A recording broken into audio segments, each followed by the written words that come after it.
Cubana chief priest, Cubana shinshin, money na water, how far, how market? Omo, the kind disgrace when e dey happen to Cubana chief priest and Obi Cubana, we cannot even explain it. Kenneth Okonkwo, popular Nollywood actor, when e sef don still carry body enter politics. Make una come hear wetin Kenneth Okonkwo talk about Cubana chief priest and Obi Cubana. Omo, Cubana chief priest, dis your betrayal na dem dey call karma come early for you. You decide to betray your people. Now the karma na instant one. My people, me no be like say I dey talk too much. Omo, e don over for Cubana chief priest o. Make I leave video of Kenneth Okonkwo, make e analyse am. Those when dey support APC right now, those when dey chop chinchin under Tinubu table. In fact, make we all see the video together. I will be back with the rest of my thoughts. This one too loud though. Hey, Kenneth Okonkwo just finished the so-called city boys. According to him, he said that there are scavengers, that Tinubu is just feeding them with a flame bottle. You need to watch this video. Just take a listen. Now, what are your feelers from across Nigeria, the 6 geopolitical zones? Does the president really stand a chance in the 6? Give us brief analysis from the 6. The geopolitical zone. Yes. 1, he has lost the north, 100%. You think so? When you said the north? Yes. Northeast, northwest, north central. Are you from Benue? Are you eating through the nose that your people are dying every day? That even America is coming to fight for you? Benue Plateau. Because these are the epicenters. And you want to vote for the same government that cannot protect your security? Are you from Niger? Terrorists are blowing bridges in Niger. Are you going to vote for the same government? Kwara State that used to be peaceful. Insurgents now are collecting taxes from people in Kwara State. Same thing with Kogi. Which other state is remaining? Nasarawa, under attack. So, FCT here, under attack. Haven't you heard about one chance killing people? Now, which other state is remaining in North Central? Kogi. Made up of Christians. That's what I'm saying. Nasarawa. I just told you what is happening in Niger, in Kwara, in every of the state. Who will vote for him? Then that means North Central is gone. Then Northeast. Is it where they are massacring our men, Boko Haram resurgent? Of the vice president. You say what? The vice president. The vice president that is selling puff, they've not even allowed him to sell puff puff. Now, the Muslim ticket, the ulamas have said that it is a haram to vote for Muslim ticket. So Northwest is gone. The Lakarawa is now in charge of Northwest. So is it Lakarawa you're going to vote for? Because a vote for Tinubu is a vote for Lakarawa. Down south now. Southwest, south. Good. Now, Southeast. Till today, we have only 2 substantive ministers. The Constitution said we should produce 5 at least. 1 per state. Good. We have only 2. Minister of Works. And the other minister. Because even the science and technology, that is the only 2. Ogun State has 3. The whole South has only 3 substantive ministers. Ogun State alone has 3. So are you saying that anybody with his right senses from Southeast or South will go and vote for Tinubu? Some of the leaders in Southeast, they say that they are doing Izumunne and that they have endorsed Tinubu. If you heard it. When they said Izumunne, that's when I know that God even has a way of bringing out the truth from people when they don't know. In Igbo land, what we have is Izumunna. Or Izumuada, Izumuopo. Izumunne is for children drinking milk from their mother's breast. So these people, without knowing it, has admitted that all of them are forming this thing, endorsing Tinubu because they are drinking from the feeding bottle of Tinubu. So it's for personal benefit. And now. they are scavenging on the rotten crumbs that falls from Tinubu's table. Can't you see how when people would say city boys, can't you see how the Igbos reject them? You know why? It's an insult to Ndi Igbo. Do you know why we wear our Isiago? We wear our Isiago because we go to hunt our food in dignity like the lions and we eat fresh meat. We don't scavenge like vultures. Those Izumunne politicians that purportedly endorse Tinubu, they are political scavengers that are scavenging from the rotten crumb that falls from Tinubu's table. They are political children drinking from the feeding bottle of Tinubu. We are Igbo. I would rather starve and die in dignity than to scavenge from the rotten crumbs that fall from Tinubu's table. We are Igbo. We hunt for our food and we eat it fresh. We go to the streets and we hunt our food, even if it's selling pure water. We do it in dignity and we eat our food fresh as lions. We are not vultures. We are men and we discharge ourselves as men. Both women in Igbo land, they discharge themselves as men. That's why when you're a woman and you get to a certain level culturally, they will ordain you to become a man. We wear our isiago. We eat our food that we hunt for ourselves. Throughout my life, it has been with my talent and skill that I hunt for my food and eat it fresh. I shall never, ever scavenge for rotten crumbs. I am Igbo and I'm blessed. Those people that say they have endorsed Tinubu, sorry, they are Tinubu slaves, not genuine Respond to Igbo this, people. but the Deputy Speaker of the House of Reps, Yes. Benjamin Kalu, Yes. says nobody has supported the East, Southeast like Tinubu, that he has funded Southeast Development Commission and all of that, so that's a counter narrative. But let's leave that. Two more. Well, thank you for telling me to leave that. Two more Because questions. you have said he has funded. Let me Yes. see their projects. Two more questions. Yes. Scavengers, political scavengers. You have defended the opposition so strongly. You've spoken so passionately about opposition, the chances and all of that. In your heart of hearts, Kenneth Okonkwo, in your very heart of hearts, do you think ADC have what it takes? It has what it takes to unseat Tinubu 2027. You have asked this question like 3 times. I'm asking it again. For the umpteenth time. And I'm answering you for the umpteenth time, yes. Okay. And that is why they are jittery. Okay. What they want to do is to abort ADC, not to contest. Okay. As long as there is a contest, Tinubu is gone. Brilliant. Now, this is on a lighter note as we tidy up. I saw you yesterday at the home, the premises of Alhaji Atiku Abubakar. Oh, okay. Dancing at Tilogu so seriously, so nicely. I was like, wow, I didn't know my friend can dance like this. What's going on? Because, mind you, this Atiku Abubakar, you attacked, not I take that, but not attack. You criticized him harshly in the run-up to 2023 elections and all of that. What's going on? Good. Atiku Abubakar was in PDP. Yes. I was in Labour Party.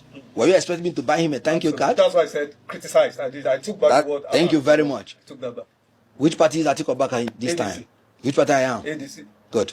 Whoever comes out as the presidential candidate of ADC, I shall support. I told you that. Are you from Enugu? Because Yes, it was a delegation of Enugu people. Yes, and all that's why they invited me, Okay. just as an observer, because I'm a member of the National Working Committee. And because they say their intent is to police the polling booths to ensure that votes are not manipulated, I got very interested because we must defend our votes. And I really appreciate the young men that are organizing themselves to defend their votes. And I'm happy that it's starting from Enugu State. So as a member of NWC, many of our leaders that is having something like that, and I'm invited, I will attend and give my own moral support. Okay, brilliant. Emphatically, that P2B betrayed me. You know, when we started 2023, it was an organic movement. Every Nigerian wanted a change. Every Nigerian was dissatisfied with the way things were going. And everybody wanted a change.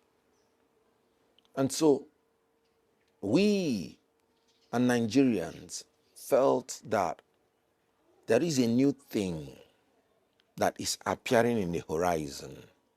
And because I'm a man looking for the security and welfare of Nigerians, not any politician or any political party, I was sold to it.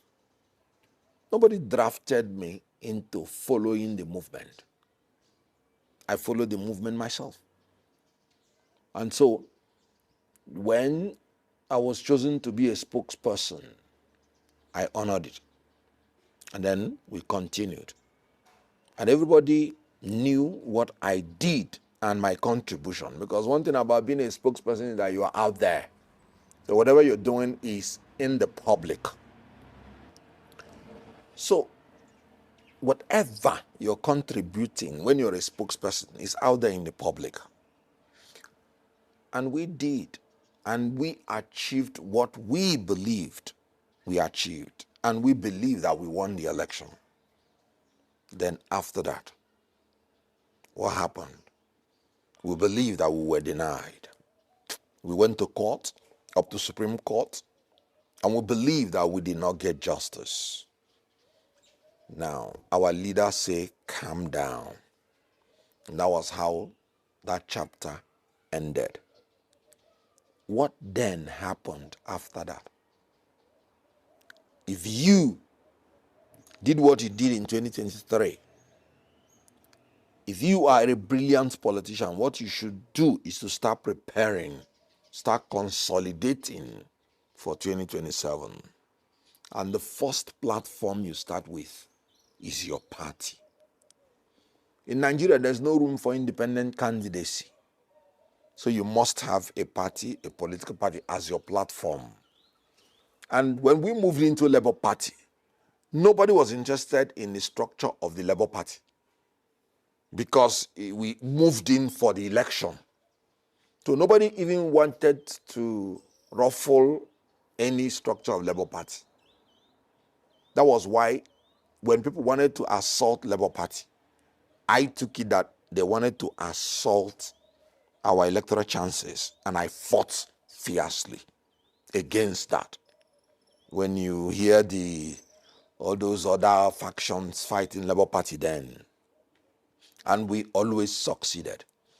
Then after that, there now came a convention where we needed now to start showing the world whether we are serious in building a virile democratic party or not. Whatever you told the world before 2023 will not matter in 2027 because there will be no new thing you will tell them. It is what you do from 2023 to 2027 that they will judge you with. And I raised the advice that we said we are fighting against the structure of criminality. We said we are better off even if we lose doing the right thing than winning doing the wrong thing. That this is the litmus test. And then when we entered into the convention, I, as the spokesperson, was not even informed about the convention. I saw it leaked when the letter was leaked in the social media. But because I was not interested in being an executive of Labour Party or being interested in any elective post, I was like, I wanted to keep quiet until Peter Obi himself came out publicly to say, the people that are doing this convention did not consult people. This convention should not go on. This convention should not go on. And then the convention went on after warning them. And then, knowing the consequence that a leader has said something and the people did not follow the leader, the next thing is that the leader ought to embark on doing something to ensure that his order was obeyed. I called P2B privately. You made this public statement. Do you mean it? Or was it a political statement? Because I have no dog in this fight. And then he said, he meant it. Can't I see that he did not even attend the convention? And I'm like, what a cheek. What gave these people the power to continue when our leader has spoken? And that was when I came out to say that convention is illegal and is null and void, and presented my facts by law, because in fairness, it was an illegal convention. That was how I said, no, it can't stand. Then you, the P2B that said that, after a little while, they went and lied to P2B that INEC has accepted them. That was a lie they told him. And then Peter Obi surreptitiously went back to them. And I'm like, sir, you have made a public statement on integrity. Even if INEC has accepted these people, that is not a criterion for you to go back and start dealing with them. Because these people have shown that they are not democratic. If you go back to them, they will destroy your political career. And everything you have said about integrity and everything will die. That these people are now agents in the hand of the government to destabilize you. That you should not try it. And that since you have made a public statement and we have started acting on it, if we go back, it's going to affect our integrity. Me, I don't go back. Because not only that you said it, it is true that what they did was absolutely illegal and unconstitutional. If you go back to them, I will not go back to you. I will not go back with you. And you know what? I called all the people that were in the inner circle and told them the same. Look at what our guy is trying to do. He wants to go back with the Abure people. If he does it, he's not going to go back with me. Because I do not swallow back my words. And after saying all those things, within like 72 hours, he went back to Abure's office to publicly endorse them. And when he was there talking to them, one of the leaders in that executive sent me the video to mock me that the person I'm fighting for against them has come to their office to endorse them. What am I waiting for? That was the first time I made a public statement that I disassociate myself from anything Abure and his executive. And that was the last time I sat down with Peter Obi to talk. And then we continued. Because I told Peter Obi, if because they lied to you, or even they told you that INEC, because then he didn't know they lied to him, but I know, being a lawyer, I said, assuming without considering that INEC has even recognized them, INEC recognized Tinubu. So why not let us go back with him?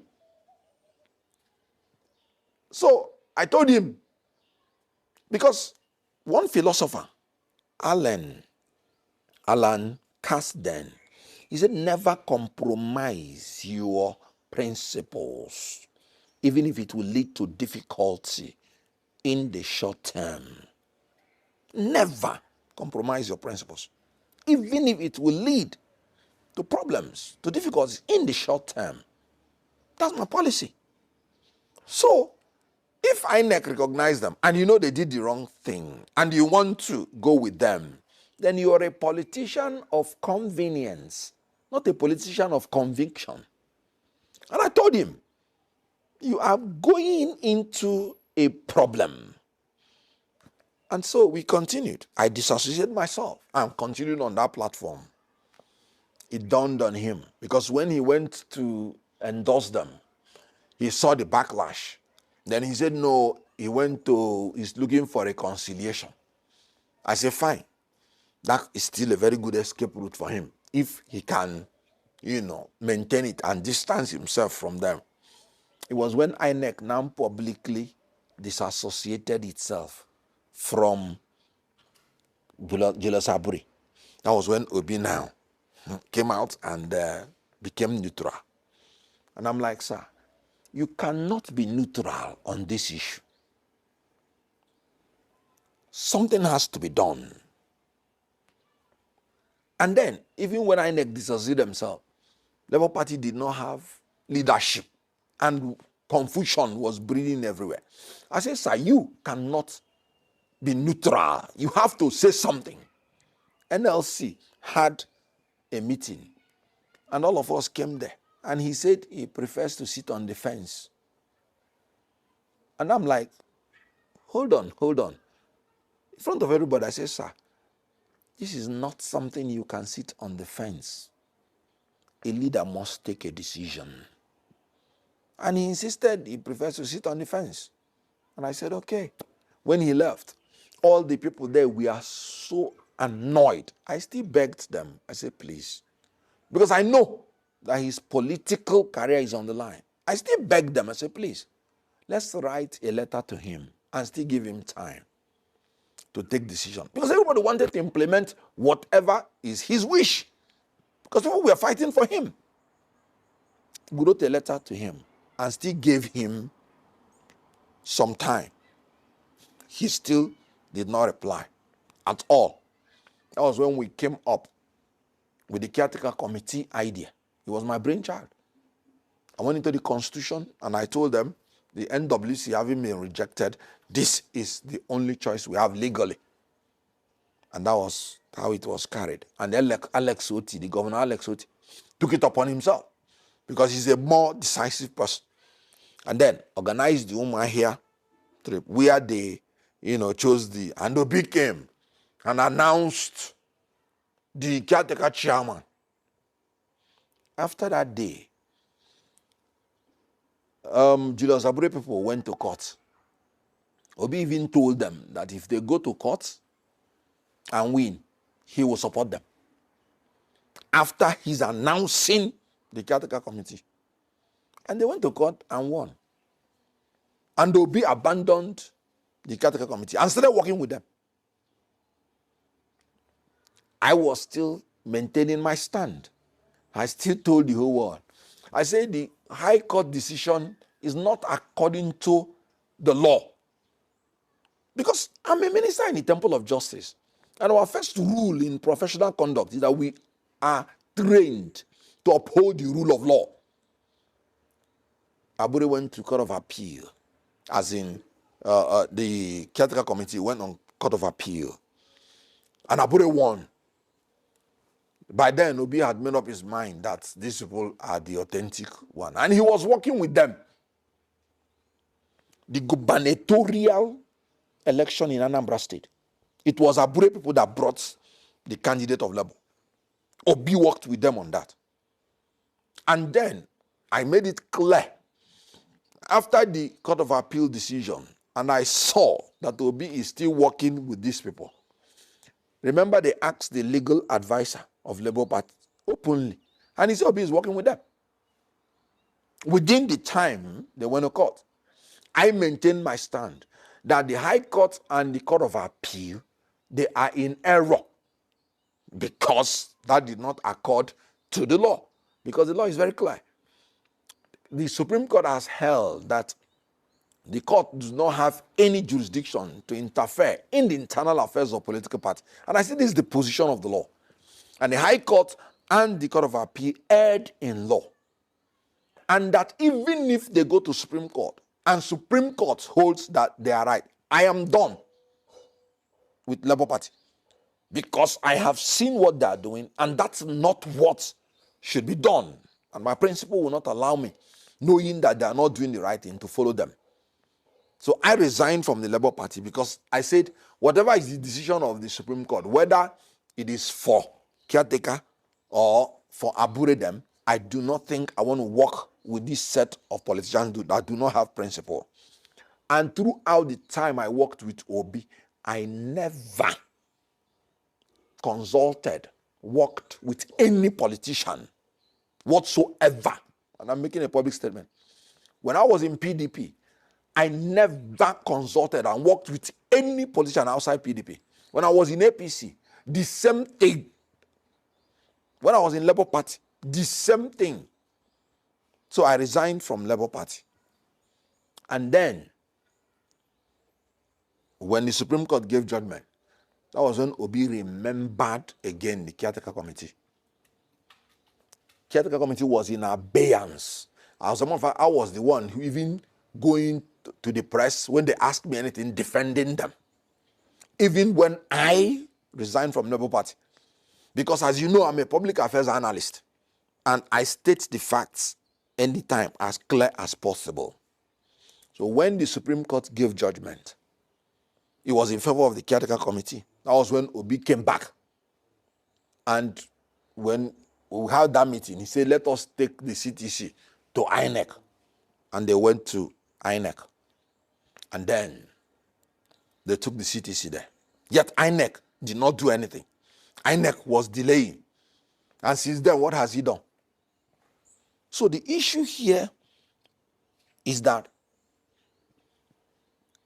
Obi, when he said that somebody betrayed him, it is not true. Obi is the one betraying himself. And let me tell you the gospel truth. Nobody is murdering Obi's political career. Obi is committing political suicide. And I mean it. Because I recall when we were campaigning, I went to the national office when I saw their mindset and pleaded with every member of Labour Party that nobody should campaign or endorse any candidate who is not a member of Labour Party. Till today, when I was Labour Party, I did not endorse any candidate from councillorship to the presidency. The same will be endorsed candidates of other political parties publicly. The gubernatorial candidate of another party was who Obi endorsed in Cross River State, rather than the Labour Party gubernatorial candidate publicly. When I'm saying anything I did with Obi, it is only the ones that had been public. Anything we discussed confidentially, I would never say unless he brings it up. So everything I'm telling you is something that's already in the public. So at the end of the day, it was still Obi that endorsed the candidates of other political parties, apart from Labour Party. I recall when I took some Labour Party candidates to the national headquarters, begging that they should be endorsed. I knew the obstacles that I had to pass. So the issue here is when he's trying to make that insinuation. When I was telling him that these people, they were going to sell him out, that if he follows them, I will not follow him. He said I was behaving rascally.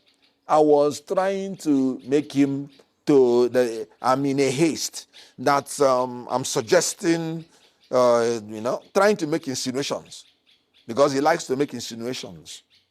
What is he saying today? The same Obi is saying the government is using these people against him. The same thing Kenneth Okonkwo told him how many months ago?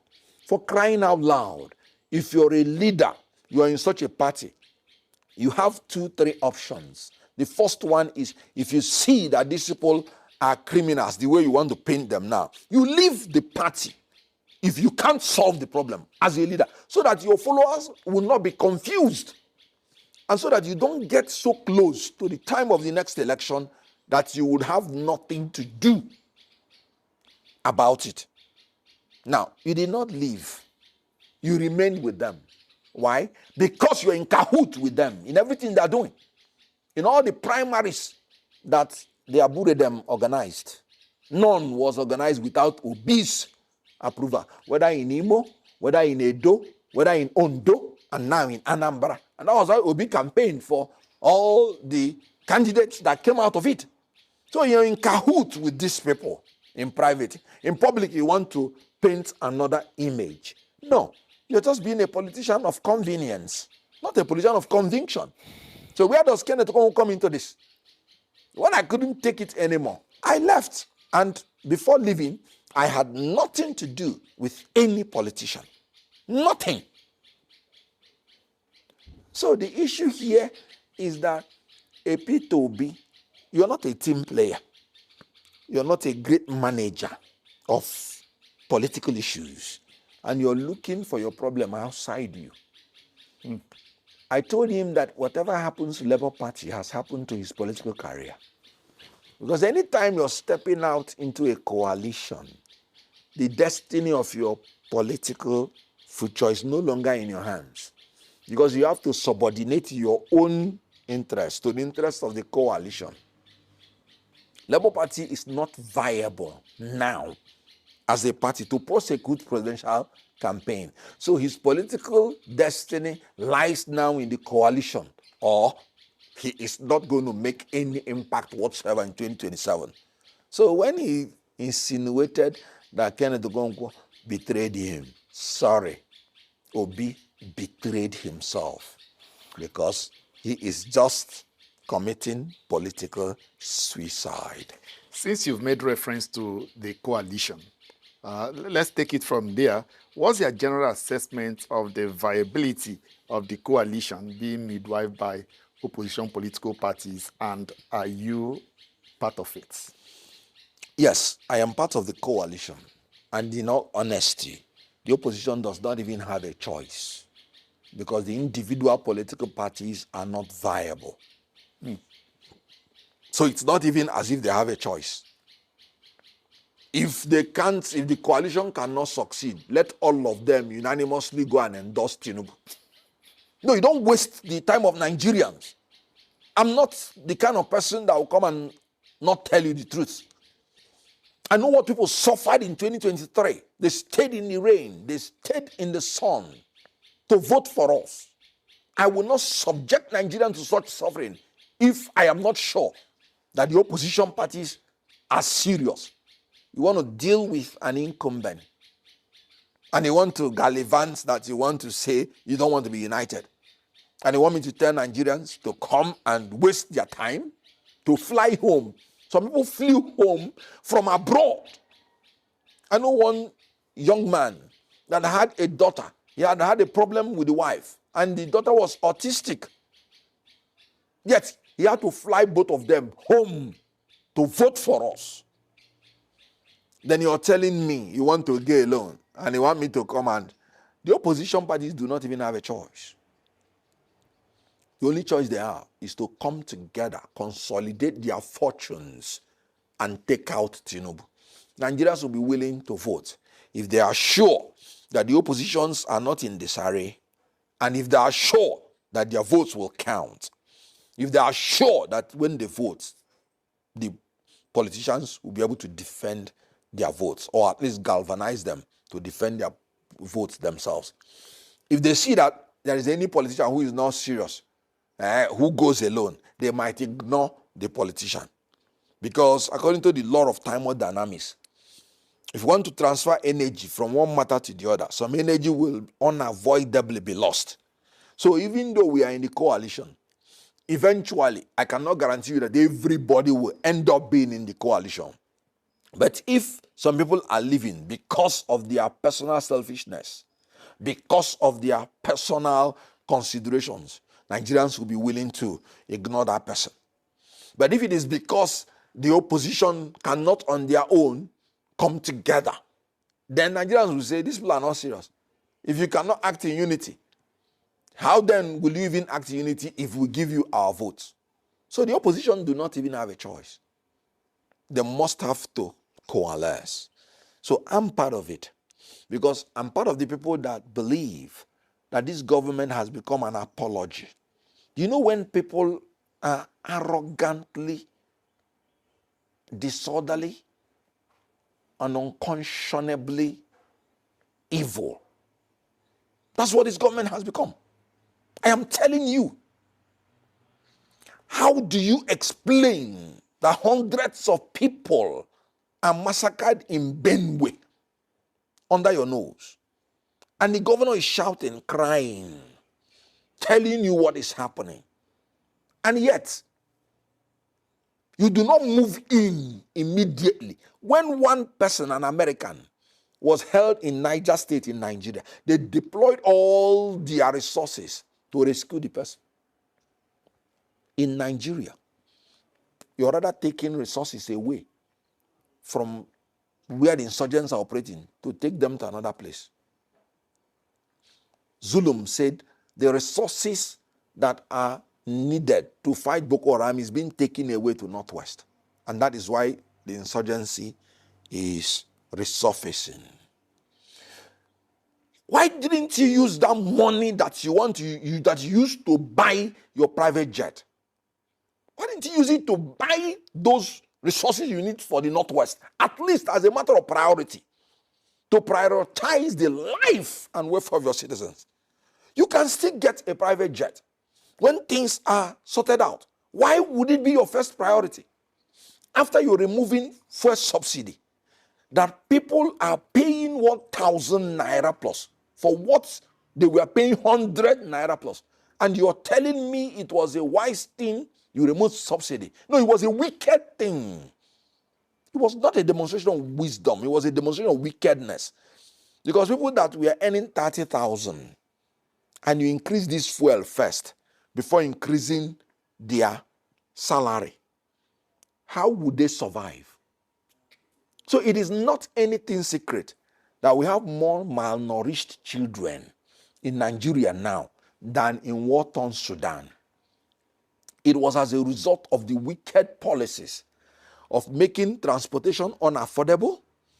Farmers cannot go to farm because of insecurity. And then you are not prioritizing their security and welfare, but prioritizing the welfare of yourself, your family, and your cronies. You are giving a project of 15 trillion naira for your family business without competitive bid. Then you will renovate, because what Tinubu is doing now is refurbish and rename. They will refurbish existing structure and rename it after Tinubu. A structure built by IBB, the International Conference Center, with 240 million naira. You refurbished with 39 billion naira and you named it after yourself. So also other infrastructure. That's not wisdom. That's wickedness. So I want you to understand that the coalition needs to come in now to salvage this country, because we are heading towards Armageddon. And this is the government that has the audacity to lie.